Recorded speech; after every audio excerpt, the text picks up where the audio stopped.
Assalamu alaikum. In today's video, I was honestly planning to do this video much earlier, but for obvious reasons, I couldn't just because I was waiting for this season to end. Now, I could have made this video probably before the season ended, but I felt like it was appropriate for the season to officially end for Real Madrid, for us to see Carvalho's last game, Alaba's last game, to see even, Arbeloa's last game, and just to see if maybe in the last game we could have saw something, maybe a whole different narrative, and maybe they could have made it to this list that I'm about to tell you guys.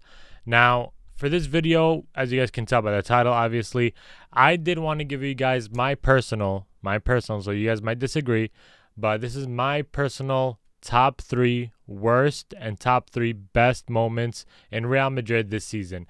Now, when you guys hear me say best moments, you guys might think there's nothing good about this team, and I agree. This season, there was nothing really, anything to be considered the best, but out of those specific situations, out of those specific achievements, I guess you could say, I guess we could see some light in them.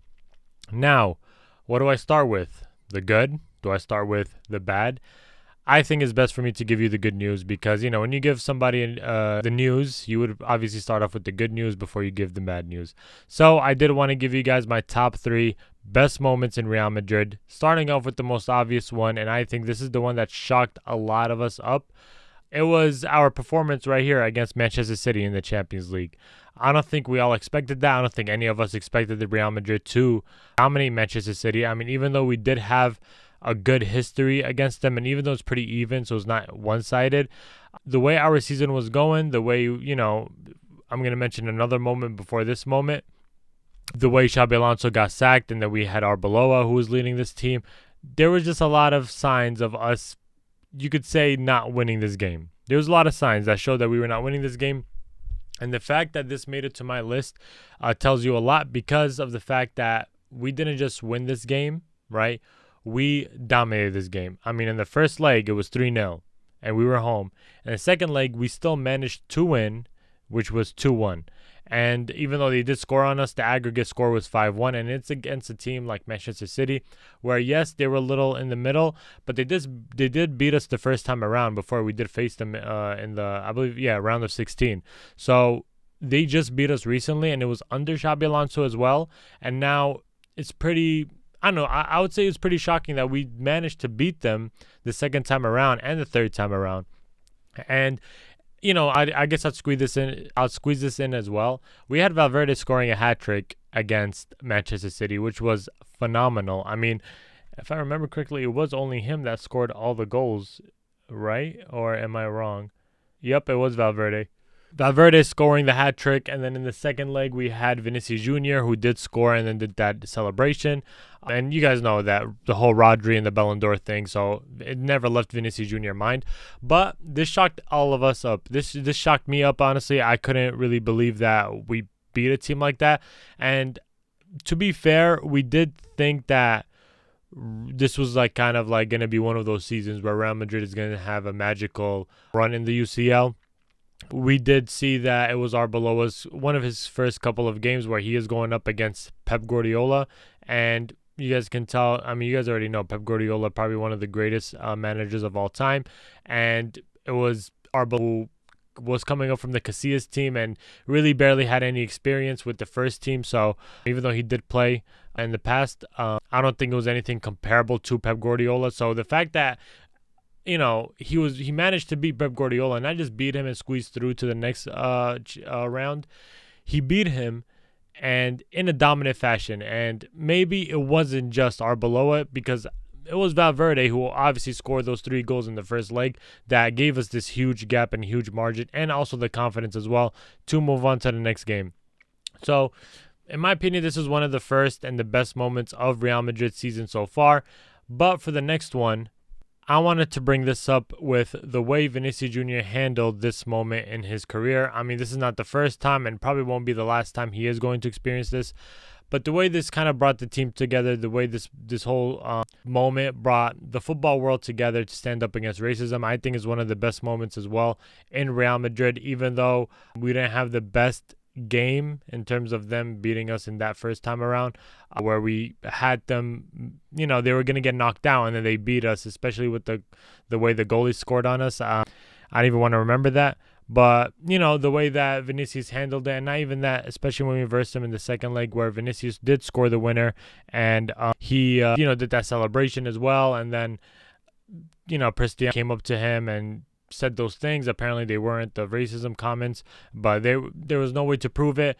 But the reason why, like I said, it was the best moment is because also Vinicius is the one who scored. Vinicius is the one who did the dance the second time around as well against Benfica. And I think he just stood up and he reacted more maturely compared to any other times. So that's something that I would rank as one of the best moments as well. I don't think we do see a lot of moments where we see Vinicius Jr. being mature, but, him not going to fight him not going to push him around, and just went to the referee to tell him what happened. I think it was the much mature Vinny that I wish that I could see more often. And yeah, like I said, bringing the football world together, bringing the players together, and everybody standing up against racism. I do think that's a really powerful move that Vinicius just did. Now for the final best moment, that is something that I will never forgive Perez for, is bringing in Xabi Alonso to the team. Even though it was early on, like very early in the season, like I'm talking about the last Club World Cup, I saw this as the first positive thing and the best positive thing that Real Madrid could have done, especially after ending last season where we were trophyless and we saw no tactics at all. Now we got a manager who has a game plan, who has a vision, who has tactics, who's experienced it, considered a Real Madrid legend, right? And then for us to sign him and for us to see how dangerous this team was, to see how our fullbacks were attacking under Xabi Alonso, to see how the players were pressing together and not just pressing, like I said, tactically pressing, knowing where everybody was, and seeing players, have this boost of confidence under tactics and under a game plan, because I still believe that there are players who strive under tactics and who needs game plans in order for their style of play to work. I think this was the best signing and the best thing that's ever happened so far this season in Real Madrid. I mean, not so far. This is the best thing in my opinion. Like I said, Xabi Alonso, he wasn't like a stupid manager. He wasn't a manager like Arbeloa who was just there for show and has no control. I felt like he tried to have control in the first, as soon as he stepped in to the stadium, as soon as he stepped into the locker room. I do think that Xabi Alonso had that full control, had everybody trusting him. But, for example, playing Valverde only in a center mid and not making him push up. Vinícius Jr., he wants him to press and stay on the left wing position, benching him here and there. And Mbappe wanting him to stay down the middle and play as a number 9. I think that Xabi Alonso had that full control, and it all went downhill once, in my opinion. I could be wrong, but once the players stopped listening to him, stopped respecting him, sleeping through his video analysis of the way the teams are playing and all those things that I'm sure you guys heard of, I think that's where it went downhill for Xabi Alonso and his relationship with some of the players. So, I'm not here to talk about the worst, but I am talking about this being one of the best things that's happened to Real Madrid this season with Xabi Alonso's arrival, and one of the saddest parts is letting go of Xabi Alonso. And now moving on to the worst moments of this season in Real Madrid in the 25-26 season is losing straight away to Albacete and getting relegated. We got eliminated from the Copa del Rey. Eliminated. Like, we were gone. We were out of the competition. Probably the worst. Like, I don't even know how I would rank this, but the worst ever. I mean, you guys have to think about it, right? It was Albacete. They were playing against us with not their A team, but their B team. And the way we were playing is like nobody played with each other. Nobody really were passing a lot. They were not pressing enough. They were making less runs than Albacete. And remember, like I said, it's Albacete's B team that played us because they were worrying about getting relegated in their division, or I don't know if they were like about to lose their first position. They thought they were going to lose against Real Madrid. But no, they beat us, they went through, and Barcelona is the one who taught us how to eliminate a team like that. And it was just embarrassing. This is top 3 worst moments in Real Madrid season by far. And honestly, it could be even by...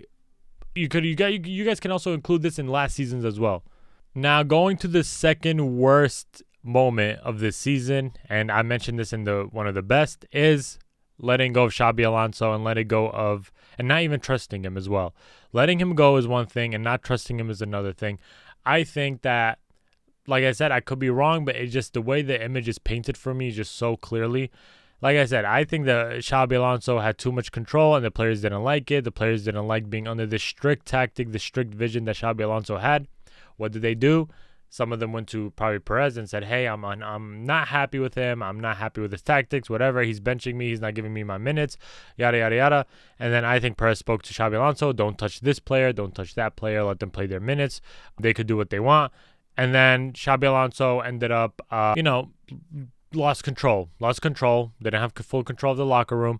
Barely had any say. I think that we saw at some point he was benching Vinicius, and then at some point, out of nowhere, he just wasn't benching him anymore. And that's where I started being suspicious. I don't think that just happens out of the blue. I think that something happened. I think that somebody spoke to Xabi Alonso, and I truly think that he lost control, and I think that Xabi Alonso is the one who left. That's why I said letting go of Xabi Alonso. I don't think he got sacked. I think he just like kind of, if you want to leave, you could leave. And that was probably the worst ever thing to ever happen so far this season, besides one more thing that is worse than letting go of Xabi Alonso. But before I move on to that, I did want to mention another worst thing that kind of connects to this is bringing up Arbeloa to replace Xabi Alonso. That was probably right below, or maybe tied up with number one. Because if you guys think about it, right, when you let go of Xabi Alonso, it's not like we were still in every single competition. I'm talking about we were still in the Copa del Rey, besides the Super Copa. We were still in this UCL. We were still in La Liga. We were in three different competitions where we could have won the treble. If maybe we even had a manager, or he even tried to sign a manager that has a resume, that has experience, that is tenured, right? But we got Arbeloa. He decided to say, hey, Arbeloa, you're up. Just stay here, fill in this manager role. Perez gave up on the season. I hope you guys know that. Perez did not care about the season anymore. That is shown by him bringing Arbeloa to fill in that Xabi Alonso gap. And that is, like I said, probably one of the worst things that he's ever done, because that cost us every single competition. He tried to put faith into the players. That clearly does not work. There's not a single big club that puts pressure on their players. They put the pressure on the manager, because the manager is the one who brings ideas, analysis, tactics, who starts, who gets benched, all those things. But then Perez decides to put the trust in the players and have Arbeloa be there as kind of like a supervisor, a babysitter, just to watch over the players. That was unacceptable, and I hope this never happens in this club ever again. Now I'm ready to move on to the worst thing that's ever happened this season so far, and I think everybody can tell. It is Valverde versus Tchouaméni for the light heavyweight championship belts, and not even probably the lightweight championship belt. I mean, a lot of you guys want to make jokes saying that this was WWE, but here's the thing: WWE was fake, right? It is fake. They actually fought, where Valverde lost consciousness. He got knocked out by the table, and like he said, he kind of tripped and got knocked out. We tripped as babies and hit our heads on the table, and we didn't get knocked out. And a grown man is telling me where he heads the ball for a living is that he tripped by accident, hit his head on the table, split wide open, and now he can't play. I mean, he got knocked out. Really, this was the worst thing that I've ever heard. There's disagreements with players. There's disagreements. Players probably don't agree with one another. Probably somebody says a bad joke, whatever it may be, but it could never turn physical. If it ever turns physical, that's when you know that the problem is deeper than what it is. That just shows you that Arbeloa really had no control over the locker room.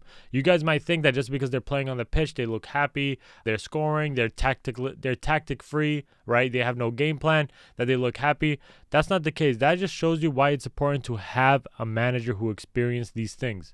And Arbeloa clearly didn't experience that. I mean, he was with Cristiano and all the other players, but there was no such thing as an ego clash and as players disagreeing with one another. They had a manager, Ancelotti, Zidane, right? They had a manager that controlled that ego. That is something that Arbeloa didn't have, which caused both of these players that are very important to Real Madrid, by the way. Valverde and Tchouaméni are very important for Real Madrid, and the fact is now we might not see one of them at the club. We might see one of them leave. I mean, apparently they fixed their issues, whatever, but you guys can see in the last 2 games, they didn't start with one another. When they were celebrating with Carvajal, they were not really together. So are they really fixed? Is the relationship even fixed? You think Jose Mourinho is going to come in and automatically the relationship is going to be fixed? It's not. The tension might be there. They might not even start together ever again. So this is why I'm ranking this as the worst ever thing to have ever happened this season for Real Madrid. And just like with Xabi Alonso and Arbeloa replacing him, I hope this situation never gets repeated again at Real Madrid. So my top 3 best moments, top 3 worst moments. I could be wrong. You could be right, but I do want to hear your guys' opinion. So put in the comments below, what was the best moment and the worst moment in Real Madrid's season so far? And, make sure you list them, right? Like, give me the top 3 and the top 3 for the best and the worst.